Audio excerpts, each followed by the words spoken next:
এই দুপুরের টাইমে নিত্য দিনের মতন দুধগমরা থেকে বাক্সি খেয়া পাওয়ার পরে আজকেও সেই 2:30টার সময় পারাপার হচ্ছিল। নৌকাতে লোক সংখ্যা কম ছিল, কিন্তু পারাপাড়ার সময় মাঝির কাছে রিপোর্ট পেলাম বা এখানে যারা পারাপাড়া হচ্ছিল তাদের কাছেও রিপোর্ট পেলাম যে একটা ভদ্রলোক মাঝ বয়সে 45-50-এর মধ্যে বয়স হবে, তিনি যখন বসে আসছিলেন হঠাৎ করে নদীতে পড়ে যায় এবং তলিয়ে যায়।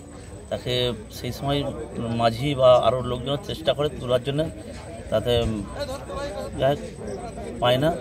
তারপর খবর আসে আমাদের কাছে, আমরা পঞ্চায়েত তরফ থেকে এবং যা কিছু করার সব কিছু আমরা ব্যবস্থা করছি এবং প্রশাসনের লোক সঙ্গে সঙ্গে চলে এসছে, এসে তারাও যথাযথ ব্যবস্থা নিচ্ছে, ব্যবস্থা নিয়েছে।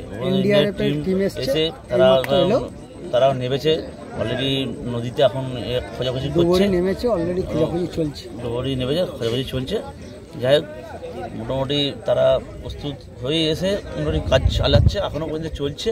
আমরাও তার জন্য কিছু প্রয়োজন লাগলে আমরাও থাকবো, আমরা রাতের দিকেও থাকবো, সব কিছু ব্যবস্থা আমরা করেছি। বাকি এখানে আমরা প্রয়োজন হলে খাবারেরও ব্যবস্থা করব যারা এখানে থাকবে।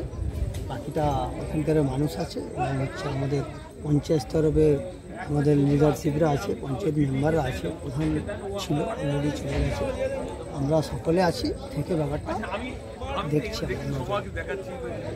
বাকি যখন যেমন হবে সেভাবে খবর আবার আমরা দেবো।